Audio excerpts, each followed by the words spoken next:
What is poppin', combat sports fanatics? Welcome back to the channel. We're going to be breaking down the whole fight night card that just passed. Imavov taking on Dolidze. Out of 42 UFC bouts to this far, 3 main events. I went 2-1, 27 wins, 15 losses. And I mean, if I'm being completely transparent, the beginning of this week's card started absolutely horrendous for me. It was kind of reminding me of last week's card. If y'all don't know, last week's card, or I'm sorry, 2 weeks ago, I went 4-8, which is the worst I've ever done in my life, especially on this channel. Just craziness, and it felt like it was going down the same path last week. But let's start with the main event first. I'm jumping the gun a little bit here. Imavov taking on Dolidze. It was an extremely boring fight, if we're going to be real. The first round looked like it was going to be what I expected the fight to be, which was good. I thought it was going to be an explosive, like head-on collision early. Nasruddin would just be more of a sniper. He'd find a way to, drop Roman, get him in a sub, finish the fight in one round. I literally bet first round submission on my prop this weekend, and it was really looking like it was going that way. He dropped him, hurt him bad, got him in an armbar, and then the bell rang, and oh my gosh, my heart dropped when that happened, man. Overall, though, I'm glad he still picked up the main event win for me. He landed a soccer kick to the face, and that made him lose a point, and he still ended up winning the fight, somehow by majority decision, which is goofy as fuck, but still won the fight deservedly. I mean, he honestly was the clearly better fighter. I don't understand how people even went with Dolidze. If you looked on Verdict, Imavov was like a 2.5 underdog, which is ridiculous. That doesn't even make sense to me. I did kind of forget that Dolidze had been on a tear, but I'm glad Nasruddin is back in the picture, and they should honestly rematch him versus Chris Curtis. That'd be a great fight. The fight that I was looking forward to the most, the co-main event, Hanato taking on Drew Dober, ended up also being kind of lackluster. Dober was like really cracking him on the feet. I don't know how Hanato was able to just stand eating those. Hanato had taken to the ground, and the judges gave to him on the ground control. I mean, when Dober would get taken down, he would not be able to get back up. I was a little nervous they might give it to Dober just based on damage, but yeah, no, it looks like they gave Hanato the first and the third. And in his post-fight interview, he went crazy again. He's gold on the mic, calls out MMA Guru, calls him a fat pig. It's all jokes, though, because they're literally going to make content together. Like, Hanato's dope. It's really cool that we have a fighter like that in the community that is watching the community. He's kind of like just a part of it. And, he wants money. Give this man money. Give this man a bigger fight, too. I want to see him with a big name next. Moving on, we had Randy Brown get probably the cleanest 1-1-2 knockout I've seen in at least the last couple of years, for sure, if not ever.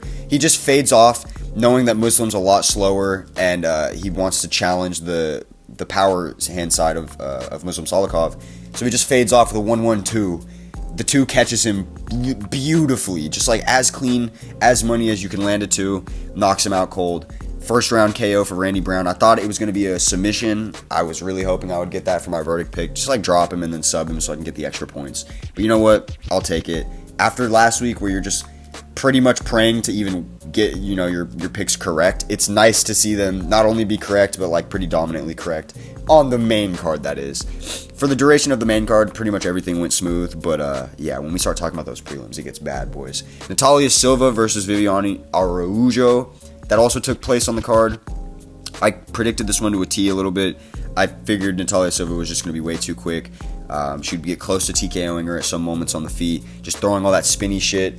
But over time, I felt like, Viviane might have a good first round, which she did. That was probably the hardest round for Silva. And then after that, Silva was just going to be on her bike, and it was going to be too much. Too little, too soon for Viviane Araujo.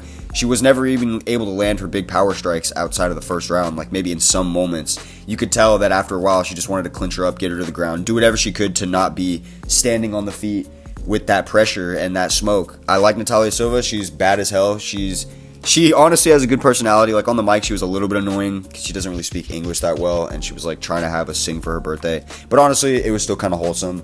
Shout out to Natalia Silva. I'm glad that we have a new prospect in that division. This fight, we're not going to need to talk about too much. Makhmudmuradov, he got poked in the eye. It was like an 11-second eye poke. It was really bad too. So it's not one of those ones where you look at it and you think that the person's bullshitting. It was a bad eye poke. Instantly they call off the fight. I'm sure it'll be rescheduled to some like card that's coming up here soon. Disappointing though. You want to see the 12-0 guy go in there and show you what he's about, but sometimes this shit happens. That's the sport we're in. Last fight on the main card, Charles Radke taking on Gilbert Urbina. This card is honestly like It's so funny how this shit works out, dude. I finally decided to trust a fighter after picking against them. Like, when I picked against Gilbert Urbina, he shits on the guy that I pick against. But then when I pick him thinking, you know what, this is a really solid match for you to go out there and show that you're not a chinny trash fighter, and he goes out there and becomes a chinny trash fighter against based Charles Radke. I should have remembered that he was the one with the based post-fight interview. It might have made me lean towards him a little bit more. But you know what? All is good. Congratulations, Charles Radke. Good win, good knockout. Gilbert Urbina, man, I feel like I can't ever trust you, bro. Moving up, Molly McCann taking on Deanna Belbita in a rematch. Yeah, who let this poor girl fight in the UFC? That was like bullying. Just every single exchange everywhere was bullying. And in the last, 30 seconds of the round, Molly is just landing elbows in mount, kind of teeing off, while Deanna's flailing with her arms up, just giving her the freest armbar ever. It was almost like Molly was just like, yeah, I'm going to just keep doing this until I can get a buzzer beater. And then she drops down, snaps her arm a little bit. Just wild. I don't know why Molly gets so hate online. Side note, I don't get that. She fights pretty frequently. She gets finishes in the female divisions, which we don't see too often. Like, for somebody that's always hating on the female fights, it's weird if you're going to be hating on fucking Molly McCann. Like, she's one of the good ones.